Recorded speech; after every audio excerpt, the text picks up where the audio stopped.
Olha, no mapa do comércio global, existem o que a gente chama de pontos de estrangulamento. São como artérias vitais, sabe? Por onde flui a energia da nossa economia.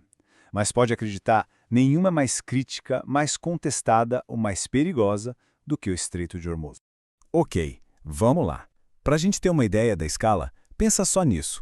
1 em cada 5 barris de petróleo consumidos no mundo inteiro.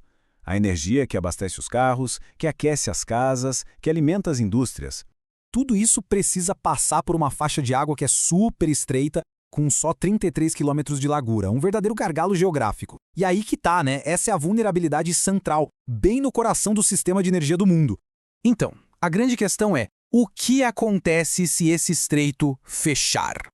Essa é a pergunta que tira o sono de economistas, de estrategistas militares, de líderes mundiais, e é por isso que, nesta análise, a gente vai mergulhar fundo para entender por que a resposta é tão, mas tão complexa e, francamente, alarmante. Para começar, vamos entender a importância fundamental desse lugar. Isso aqui não é só uma rota de navio, não. É literalmente a jugular da economia de energia do planeta. 20%. Guarda esse número. É isso aí, 20%. Essa é a fatia do fornecimento diário de petróleo do mundo que passa por ali e que está em risco. É um número tão gigante que qualquer probleminha, por menor que seja, já causa um terremoto nos mercados financeiros e nas cadeias de suprimento do mundo todo. Beleza, agora a gente entra no paradoxo militar da coisa. Porque, poxa, com tanta coisa em jogo, o lógico seria pensar que as marinhas mais poderosas do mundo poderiam simplesmente chegar lá e garantir a passagem, certo? Mas a realidade é bem mais complicada. Pois é, essa é a pergunta que todo mundo se faz. Se um porta-aviões americano é um símbolo de poder militar, por que ele não pode simplesmente forçar a passagem? A resposta, surpreendentemente, não está na tecnologia. Está na geografia. E olha só essa citação de uma especialista militar que acerta em cheiro. Ela diz: a verdadeira questão é o próprio teatro de operações, sua geografia, batimetria e a força simétrica que o Irã construiu deliberadamente para explorá-los. Ou seja, não é uma batalha em mar aberto, é um conflito onde a própria natureza do lugar dá uma vantagem, e que vantagem, para quem está defendendo. E aqui a gente vê como o próprio ambiente vira uma arma. As águas do Golfo são rasas, com uma média de 35 a 50 metros, e também tem alta salinidade e temperatura. Isso é um pesadelo para as operações de sonar, o que torna quase impossível detectar submarinos pequenos e minas. É um cenário onde um submarino nuclear caríssimo de bilhões de dólares pode ser neutralizado por condições que favorecem barcos bem mais simples. Incrível, né? E isso nos leva direto para a estratégia que o Irã desenvolveu. Uma estratégia que não foi feita para bater de frente com a Marinha Americana, de jeito nenhum. Foi projetada para explorar as fraquezas dela, exatamente onde dói mais. O conceito principal aqui é o de guerra assimétrica. É a clássica história de Davi e Golias, só que na versão naval e moderna. A ideia é a seguinte: em vez de construir navios gigantes e caros para competir, se constrói milhares de ameaças pequenas, baratas e descartáveis, para simplesmente sobrecarregar o adversário que é, em tese, superior. E essa comparação aqui deixa tudo bem claro. De um lado, temos o poder convencional, navios de guerra enormes, como porta-aviões, feitos para combate em mar aberto. Do outro, o poder assimétrico, um enxame gigante de embarcações pequenas, rápidas e numerosas, projetadas para ataques de emboscada perto da costa. Uma é tecnologicamente avançada, mas lenta. A outra é barata, descartável e feita para sufocar o inimigo pelo número.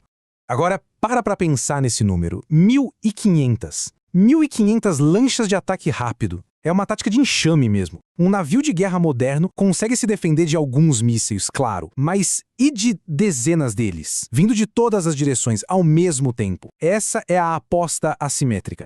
E não é só na superfície, não. Tem também mais de 20 mini-submarinos. Eles transformam essas águas rasas no que uma especialista chamou de zona de emboscada letal. Eles podem lançar torpedos, colocar minas e simplesmente sumir, aproveitando aquelas condições de sonar horríveis que a gente já falou. Ok, agora vamos sair um pouco da estratégia militar para falar do impacto econômico. Porque veja bem, mesmo uma chance pequena de um ataque dar certo já é o suficiente para paralisar o comércio. E os números aqui são de cair o queixo. 1,2 trilhão de dólares. Esse é o valor total do comércio que passa por esse estreito todo ano, vindo de apenas 5 países do Golfo. É tanto dinheiro que é até difícil de imaginar, e tudo isso fica em risco. E sem surpresa nenhuma, a energia domina essa lista, né? Petróleo bruto com uns 450 bilhões de dólares, gás natural liquefeito, ou GNL, com uns 200 bilhões, e petróleo refinado com mais 150 bilhões. Juntando tudo, a gente está falando de quase 800 bilhões de dólares só em produtos de energia por ano. Isso mostra como o risco é super concentrado. Mas olha, o que muita gente não se dá conta é que o problema vai muito além de encher o tanque do carro. As exportações do Golfo são vitais para a agricultura mundial, por causa dos fertilizantes e da ureia, para a construção com produtos de ferro e aço e até para a indústria de alta tecnologia, com gases especiais que são essenciais para fazer semicondutores. Uma interrupção aqui bagunça praticamente todos os setores da economia. E agora a gente chega no ponto talvez mais importante de toda essa análise. O perigo real de um fechamento do Estreito de Hormuz não é o fato em si, mas por quanto tempo ele dura. O impacto não é linear, sabe? Ele cresce de forma exponencial com o passar do tempo. Simulações de transporte marítimo mostram um padrão bem claro. Se a interrupção durar uns 14 dias, as consequências econômicas são limitadas. Dá para gerenciar. Mas se passar para 28 dias, um mês, aí os atrasos começam a virar uma bola de neve, se acumulando pela rede toda. Com 56 dias, 2 meses, os efeitos globais ficam gigantescos, muito mais graves. O sistema global de navegação começa a entrar em colapso, com navios parados no lugar errado, portos superlotados e cadeias de suprimentos quebrando no mundo inteiro. Então, o ponto crucial é este. Um fechamento de curto prazo é um problema, mas um fechamento de longo prazo, isso aciona uma falha sistêmica. O objetivo da estratégia assimétrica, talvez, não seja fechar o estreito para sempre, mas só mantê-lo fechado por tempo suficiente para transformar um problema regional numa crise global generalizada.